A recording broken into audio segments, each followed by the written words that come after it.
국가대표 심석희 선수를 폭행한 혐의로 법정 구속된 조재범 전 쇼트트랙 코치가 윗선인 전명규 한국체대 교수의 지시 때문이었다라고 쓴 옥중 편지가 공개됐습니다. 전 교수는 사실이 아니라며 강하게 반박했지만 다양한 녹취록까지 공개되면서 문체부가 추가 징계 여부를 검토하기로 했습니다. 조은지 기자입니다. 한국체대 소속 선수들만의 황제 훈련, 평창올림픽 왕따 주행 논란과 조재범 전 코치의 심석희 폭행까지 빙상계 각종 파문의 윗선으로 지목된 전명규 한국체대 교수가 나온 국감장에서 조재범 전 코치의 옥중 편지가 공개됐습니다. 심석희가 1등을 못하면 각오해라. 수단과 방법을 가리지 말고 승부 조작을 해서라도 1등을 시키라며 전 교수에게 폭언과 손찌검을 당했다는 내용입니다. 조 전 코치는 죗값을 치르겠다면서도 이런 비극이 되풀이되는 걸 막고 싶다며 9장 분량의 글을 꾹꾹 눌러 썼습니다. 증인의 포괄적인 지시와 압박 때문에 조재범 코치가 심석희 선수 등을 때릴 수밖에 없었다라고 얘기를 하는데 어떻게 생각하십니까? 그렇지 않습니다. 조재범 코치를 압박하거나 그런 적도 없습니까? 그렇지 않습니다. 폭행당한 심석희 선수의 기자회견까지 막았다는 주장도 제기됐습니다. 더불어민주당 손혜원 의원은 정신병원에 갈 정도로 선수를 압박하라거나 조 전 코치의 변호사 지원비를 논의하는 등 다양한 녹취록을 꺼내며 공세 수위를 높였습니다. 이 녹취는 본인의 목소리가 아닙니까? 맞습니까? 그런 것 같습니다. 같은 당 안민석 의원이 최순실 채용농단의 피해자라며 전 교수가 누명을 썼다고 두둔했지만 여야 의원들의 질타는 이어졌습니다. 규정 외의 일을 관여했다는 얘기 오해를 받습니까? 이와 관련해 노태강 문체부 제2차관은 빙상연맹 감사를 통해 전 교수의 비위 사실을 확인했고 국정감사에서 드러난 의혹은 다시 살피겠다고 밝혀 추가 징계 가능성을 시사했습니다. 매달 제조기와 빙상 적폐라는 양극단의 평가를 받는 전명규 교수. 수차례 부활했던 빙상대부가 이번 고비도 넘어설 수 있을지 지켜보는 눈이 많습니다. YTN 조은지입니다. 서울교통공사에서 불거진 고용세습 논란이 다른 공공기관으로도 번지면서 정부도 고용승계를 엄벌하겠다고 강수를 던졌습니다. 야사당은 국정조사를 통해서 잘잘못을 가리자면서 여당을 압박하고 있는데 여당은 아니면 말고식의 의혹 제기를 자제해야 한다며 선긋기에 나섰습니다. 최기성 기자입니다. 국정감사 기간 최대 쟁점으로 떠오른 공공기관 친인척 채용비리 의혹과 관련해 김동연 경제부총리 겸 기획재정부 장관이 입을 열었습니다. 김 부총리는 고용승계 문제가 발견되면 엄벌에 처하겠다며 사실관계를 확인한 뒤 조사를 확대하는 방안도 검토하겠다고 말했습니다.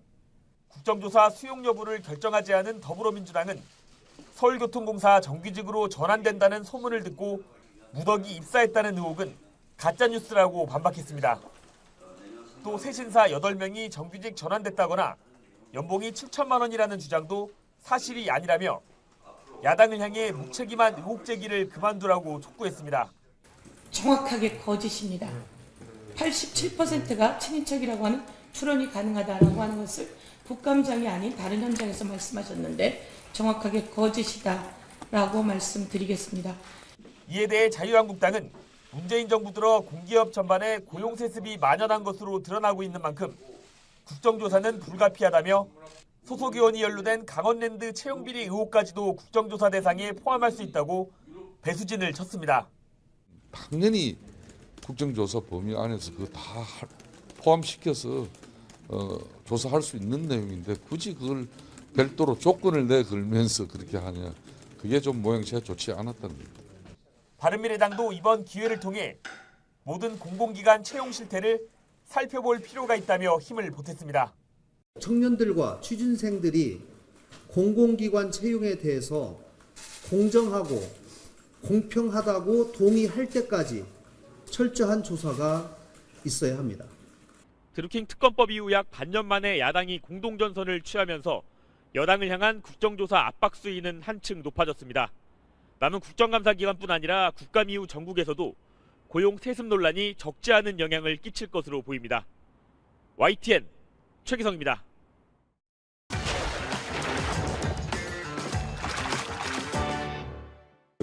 병적 별도 관리 제도가 실시되고 있죠.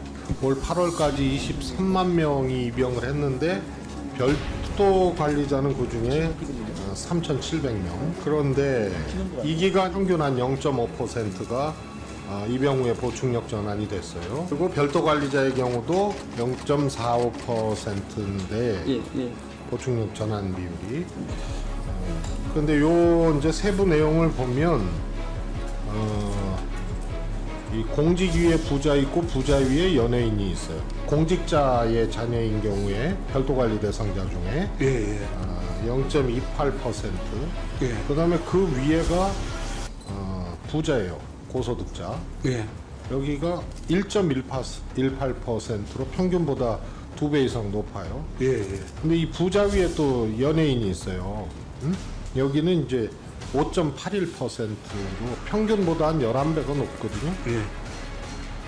이게 굉장히 특이한 통계인데 이 원인이 뭐라고 생각하세요? 면제 보충력 편입 보충력 전환. 입영 후 보충력 전환.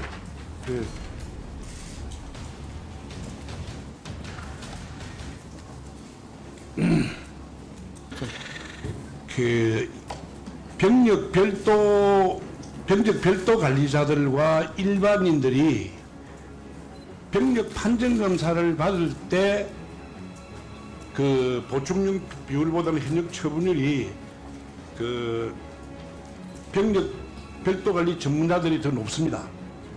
그 병력 처분율이. 이건 이유가 안 되고. 그런데 이 내에서도 왜 이렇게 차이가 있냐 이거예요. 고소득자 연예인들이 군에 가는 연령을 뒤로 지연시키는 사례가 많습니다.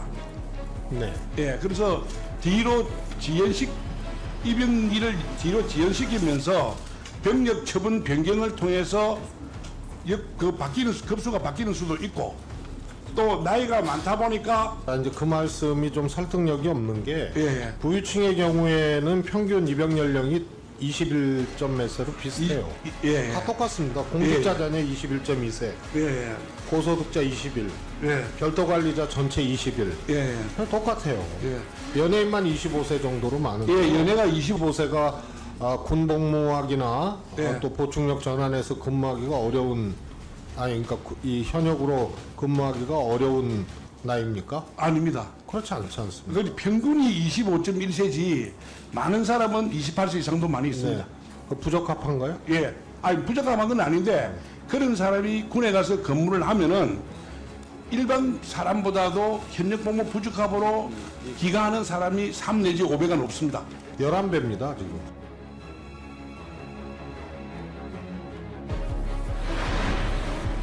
이 공직 위에 부자 있고 부자 위에 연예인이 있어요. 자카르타 팔렘방 아시안게임 야구 대표팀의 선수 선발 의혹이 병역 특례 제도까지 번지면서 커지고 있습니다. 국회 국정감사에 손동열 야구 대표팀 감독에 이어 정운찬 KBO 총재까지 증인으로 참석했고 병무청은 예술인과 체육인의 병역 특례 제도에 대해 전면 폐지도 검토하겠다고 언급했습니다. 김영수 기자의 보도입니다.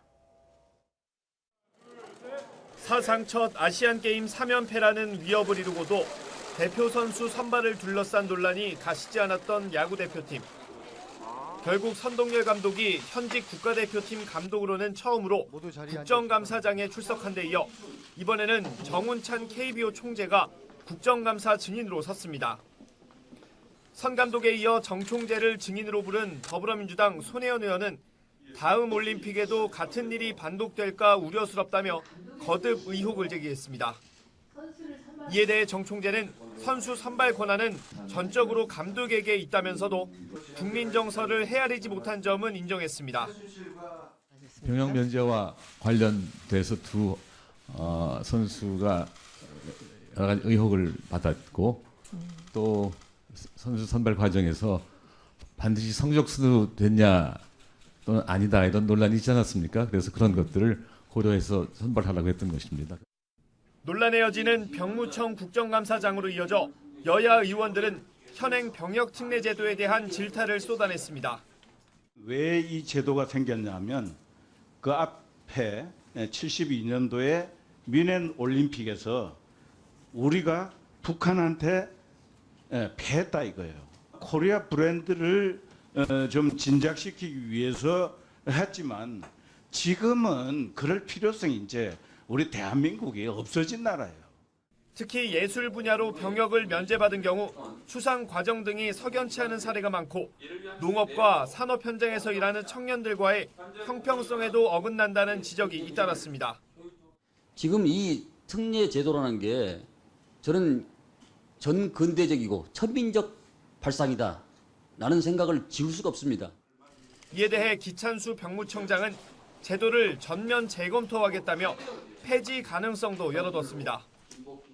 시대적 상황에 부합되게 국민들의 목소리를 다양하게 듣고 이 동제도의 시기 운영 목적과 또 군 병력 이행의 형평성을 따져가지고 전면적으로 재검토를 해서 제도를 완전히 폐지하면 논란을 끝낼 수는 있지만 선의의 피해자도 나올 수 있는 만큼 신중한 판단이 필요해 보입니다. YTN 김영수입니다.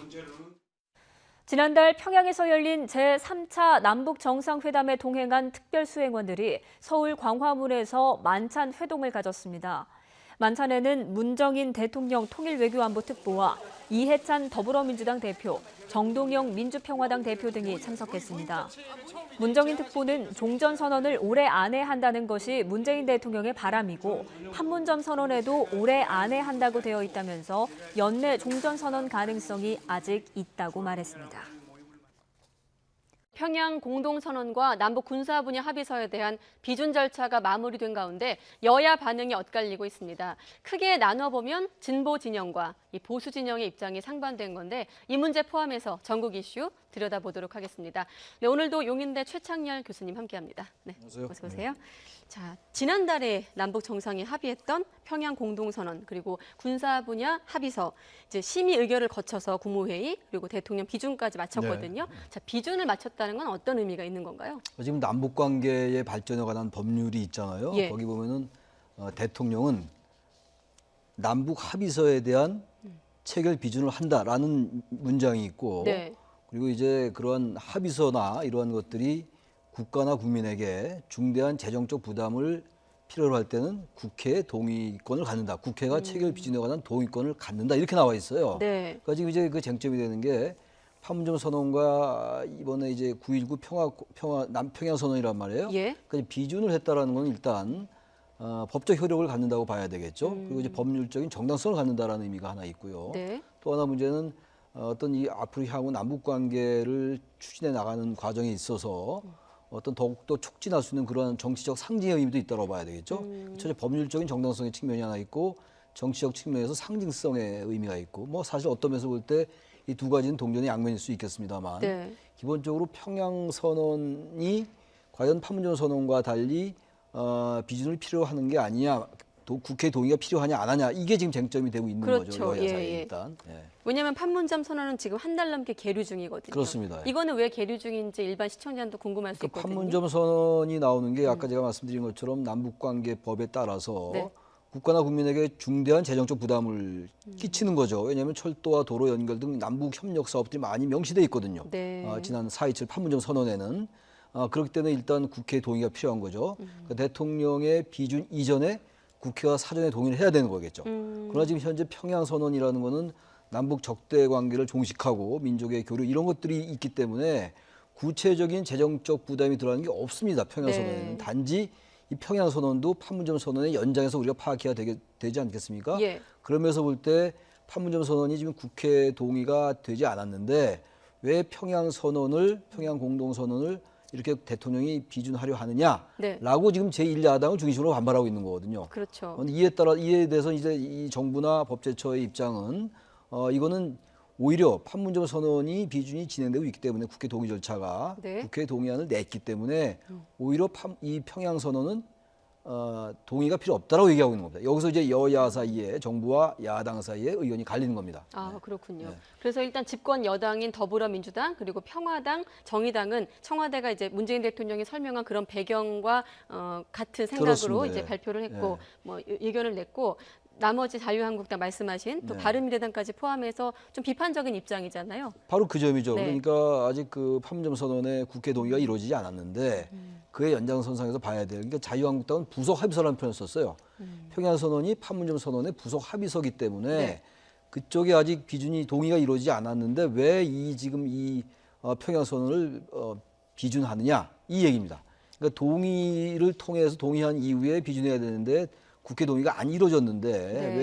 왜 비준하려 하느냐라는 게 지금 한국당을 비롯한 보수 야권의 지금 반박입니다. 네. 바른미래당은 조금 좀 온도차가 있어요. 차이가 한국당 있죠. 어떻게 네. 다른 거죠? 그러니까 자유한국당은 어쨌든 일단 무조건 대통령의 비준은 안 된다는 입장이고 네. 바른미래당은 그에 비해서 기본 논조는 같이 하는데 수위가 대단히 낮죠. 전반적으로 볼 때는 반대는 하되 기본적으로 적극적으로 반대하지 않는 이러한 온도차가 분명히 느껴집니다. 바른미래당과 한국당 사이에. 예. 네. 또 법제처에서 군사합의서는 국회 동의가 필요 없다고 유권 해석을 내린 점도 그렇습니다. 네. 이 법제처가 얘기한 건 그거죠. 판문점 선언이 지금 진행 중에 있기 때문에 국회의 동의 절차가 아직 뭐 사실상 논의는 안 되고 있죠, 물론. 네. 그러나 국회 동의안이 제출돼 있기 때문에 평양 선언은 굳이 국회 동의를 받지 않아도 된다. 대통령이 그냥 비준하면 된다라는 게 법제처 유권 해석이었고 네. 이에 따라서 이제 오늘 문재인 대통령이 국무회의 심의를 거쳐서 이제 내일 정도 비준하지 않겠냐 이렇게 보는 겁니다. 일단 비준은 끝났잖아요. 절차가 끝났기 때문에. 그렇죠. 일단 뭐 이제 사실상 끝난 거죠. 아직 사실상? 최종 비준은 이루어지지 않았는데. 네, 최종은 아니지만 그렇죠. 네, 국무회의 절차가- 의결이 끝났으니까 심의 의결이 끝났으니까 비준은 네. 뭐 내일이나 언제 하겠죠. 대통령 비준이 했거든요.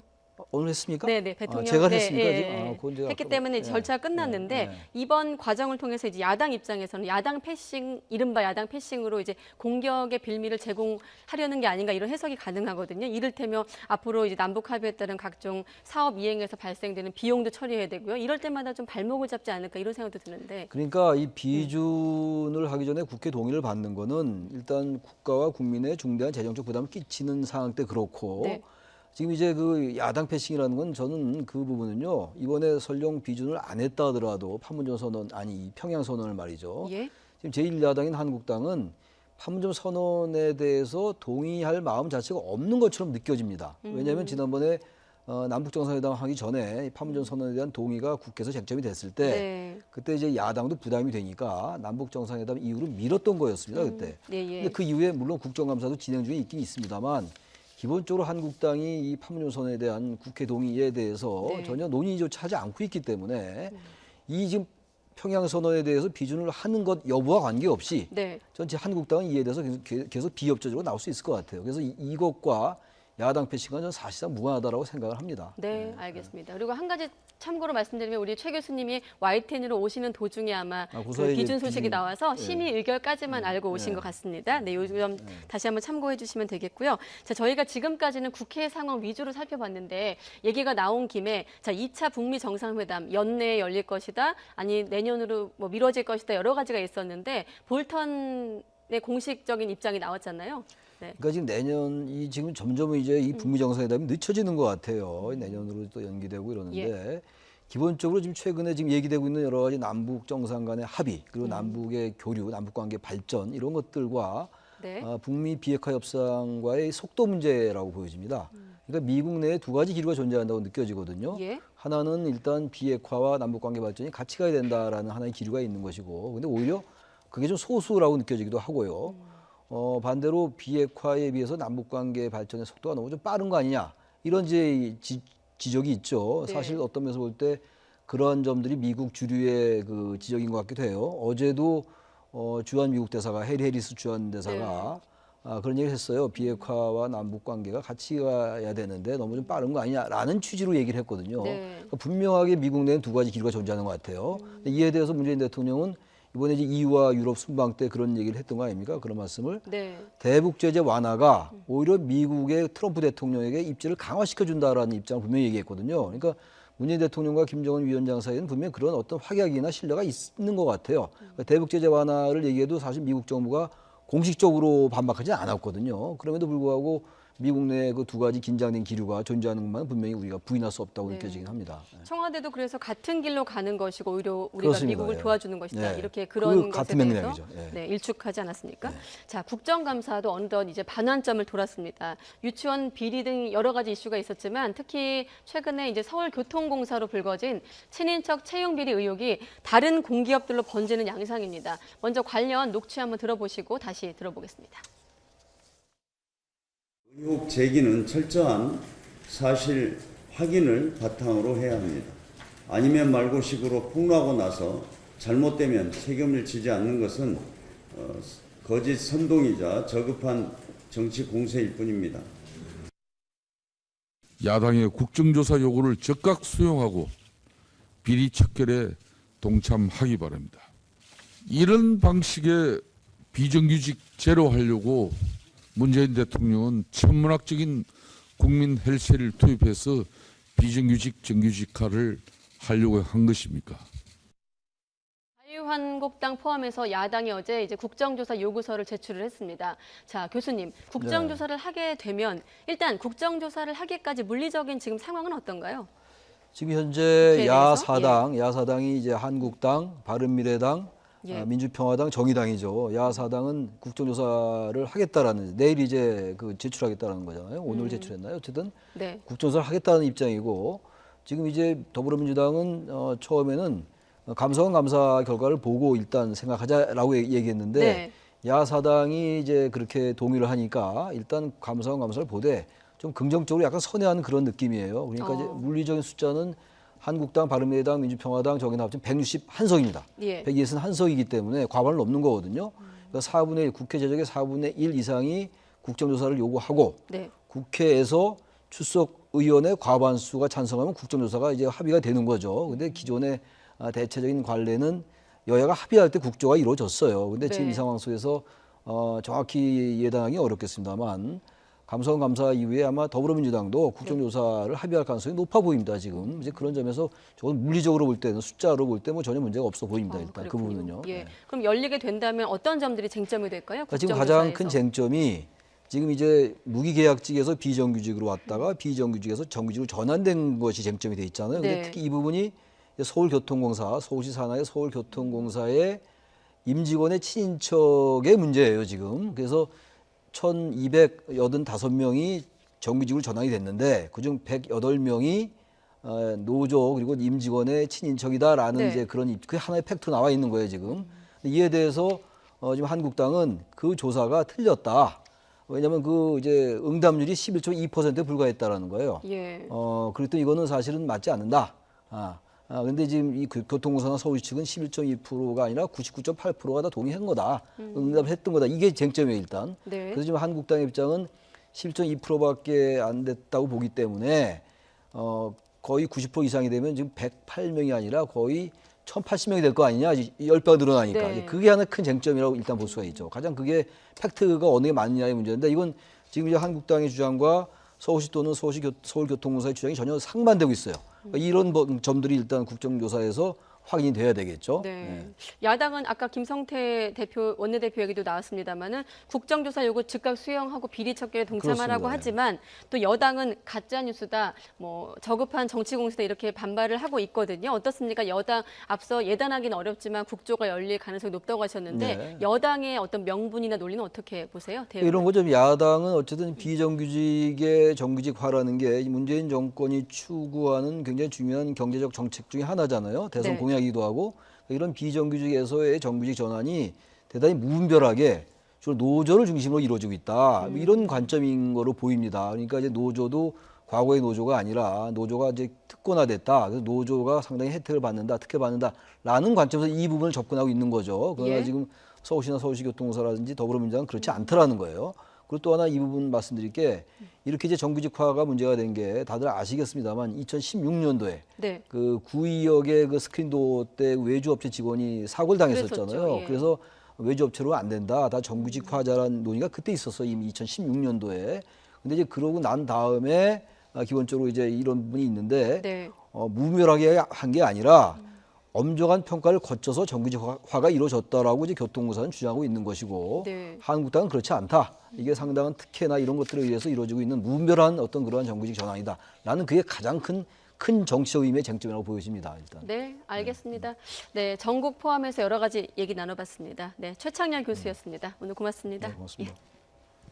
네, 9.19 남북 군사 합의에 따라 이제 다음 달 1일부터 서해 최전방 NLL 일대에서의 포사격이 전면 중지됩니다.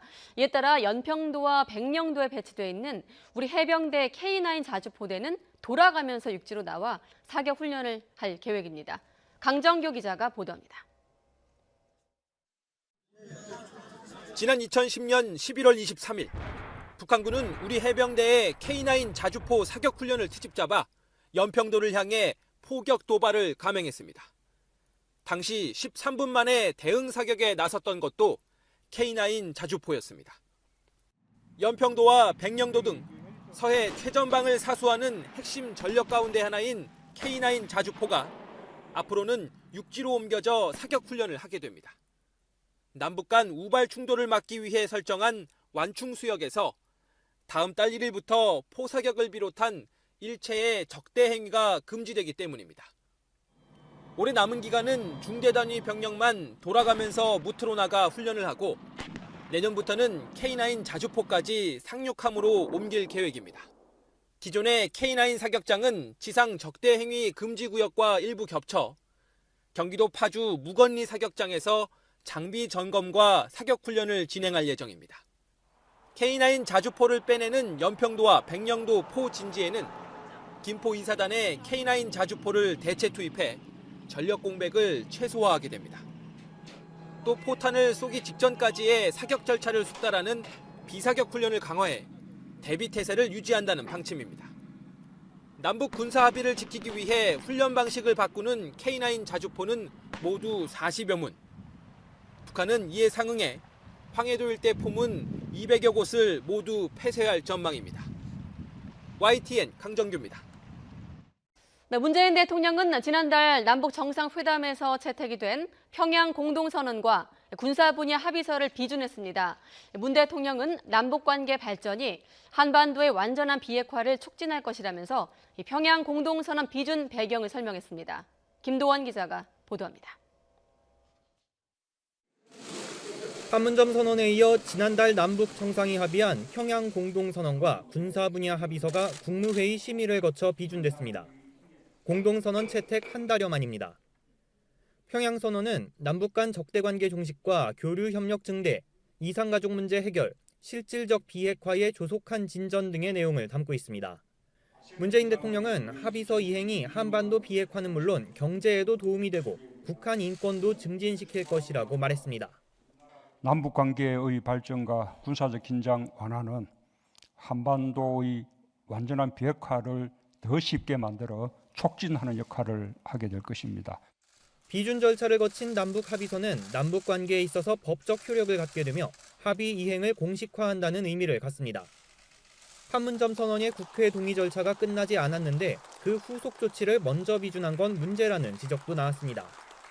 청와대는 원칙과 방향에 대한 선언적 합의에 대해선 국회 동의가 필요 없다면서 법제처 해석도 받았다는 입장입니다.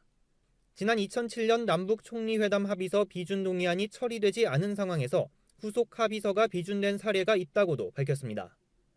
평양선언까지 국회 동의를 받긴 쉽지 않은 상황에서 남북 합의에 대한 확고한 실천 의지를 보이면서 할 수 있는 일은 신속히 하겠다는 뜻으로 보입니다. 평양 공동선언은 관보에 게재되는 대로 군사 분야 합의서는 북측과 문서 교환 절차를 거친 다음 공식 발효하게 됩니다. YTN 김도원입니다. 네, 이렇게 평양 공동선언과 군사 분야 합의서가 비준된 것과 관련해 정치권 반응은 엇갈렸습니다. 진보 진영은 일제히 환영의 뜻을 밝힌 반면에 보수 야당은 국회를 무시한 처사라며 반발했습니다. 국회로 가보겠습니다. 염혜원 기자. 네, 국회입니다. 네, 국무회의 심의 의결을 거쳐서 이제 대통령이 비준까지 했는데 여야 반응이 완전히 다르네요. 네, 그렇습니다. 진보와 보수 진영이 상반된 입장을 내놓고 있습니다. 먼저 집권 여당인 더불어민주당은 남북의 군사적 대치를 완전히 없애고 다양한 분야의 교류와 협력이 활발해질 것으로 기대한다고 밝혔습니다. 그러면서 4.27 판문점 선언도 국회 동의 절차를 거쳐서 비준될 수 있도록 초당적인 협조를 구한다고 말했습니다.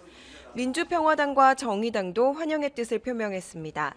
평화당은 법제처의 유권 해석도 있고 남북 교류와 협력의 안정성을 고려할 때 더는 미룰 수 없었던 일이라고 평가했습니다. 정의당도 한반도가 평화에 한 발짝 더 다가가게 됐다면서 국민이 지켜보고 있는 만큼 보수 야당은 판문점 선언을 정쟁거리로 만들지 말고 비준 동의해야 한다고 촉구했습니다. 반면 자유한국당은 국민을 속이고 국회를 무시한 처사라며 목소리를 높였습니다. 남북관계 개선을 문재인 대통령과 민주당만 독점하겠다는 인식이라고 비판하면서 제왕적 대통령의 권한을 무한정 행사한 것이라고 비판했습니다. 바른미래당도 국회가 판문점 선언에 비준 동의를 하지 않은 상태에서 후속 합의를 먼저 비준한 건 문제라고 강조했습니다. 그러면서 대북 문제에 대해서 국회나 야당과의 소통과 협력에 좀 더 신경 써야 한다고 지적했습니다. 네. 그리고 오늘 국정감사 내용도 알아보겠습니다. 이 병역 특례 문제가 병무청 국감에서 논의가 됐네요. 네, 그렇습니다. 국회 국방위원회 소속 여야 의원들은 예술, 체육 특기자에 대한 병역 특례 제도를 폐지하거나 대폭 손질해야 한다는데 의견을 같이 했습니다. 민주당 김병기 의원은 병역 면제를 받은 예술 특기자 가운데 강남 3구 출신이 유달리 많다며 제도의 문제점을 지적했습니다. 한국당 이주영 의원은 체육특례 제도는 45년 전에 엘리트 체육 육성을 위해서 도입했던 제도로 지금은 유지할 필요성이 없다고 주장했습니다. 이에 대해 기찬수 병무청장도 폐지를 포함한 기존 특례 제도를 전면 재검토하겠다고 밝혔는데요. 직접 들어보시죠. 전면적으로 재검토를 해서 국민이 요구하는 바람직한 방안을 마련하도록 그래서 최선을 다하겠습니다. 폐지까지 검토하시라는 얘기를 제가 하고 있는 거예요. 예, 폐지가 필요한 폐지도 검토하겠습니다. 예. 문화체육관광위원회에 증인으로 출석한 정원찬 KBO 총재도 병역 특례 문제에 대한 입장을 밝혔습니다. 선수 선발권은 전적으로 감독에게 있다면서도 국민의 감정을 고려하지 못한 점은 인정하고 이를 다독이려고 사과 기자회견을 했던 것이라고 말했습니다. 오늘 국감과 함께 환경노동위원회에서는 조명래 환경부 장관 후보자의 인사청문회가 진행 중입니다. 오전에 자료 제출 문제로 파행이 됐다가 오후에 다시 시작됐는데요. 하지만 야당 의원들의 분위기는 호락호락하지 않습니다. 한국당은 위장 전입과 다운 계약서, 증여세 의혹만 하더라도 지명 철회감이라고 주장하고 있어서 인사청문 보고서 채택까지 진통이 예상됩니다. 지금까지 국회에서 YTN 염혜원입니다. 문재인 대통령이 국무회의에서 의결된 평양 공동선언과 군사 분야 이행 합의서를 비준했습니다. 북측과의 비준 문서 교환, 관보 게재 등의 절차를 거쳐 다음 주 초쯤 공식 발효될 것으로 보입니다. 남북 군사합의에 따라 다음 달 1일부터 서해 최전방 NLL 일대에서 포사격이 전면 중지됩니다. 이에 따라 연평도와 백령도에 배치된 해병대 자주포대는 육지로 나와 사격 훈련을 할 계획입니다. 존 볼턴 미 백악관 국가안보보좌관이 2차 북미 정상회담이 내년 초 열릴 것으로 전망했습니다. 백악관이 내년 초 개최 가능성을 공식 확인한 것은 이번이 처음입니다. 주식시장이 또 한 번 크게 흔들리면서 연중 최저치를 또 경신했습니다. 투자자들의 불신과 미중 무역 분쟁 격화 우려가 큰 영향을 미친 것으로 보입니다. 프랜차이즈 음식점 절반 이상이 원산지 표시를 제대로 하지 않은 것으로 나타났습니다. 원산지 표시지 자체가 두루뭉술한 정보만 제공해 실제 먹는 음식의 원산지 파악이 어렵다는 지적이 나오고 있습니다. 정부가 비리가 의심되는 어린이집 2,000곳을 조사할 때 해당 지역 공무원은 배제하기로 했습니다. 어린이집과 공무원 간 유착 가능성을 원천적으로 막으려는 조치입니다.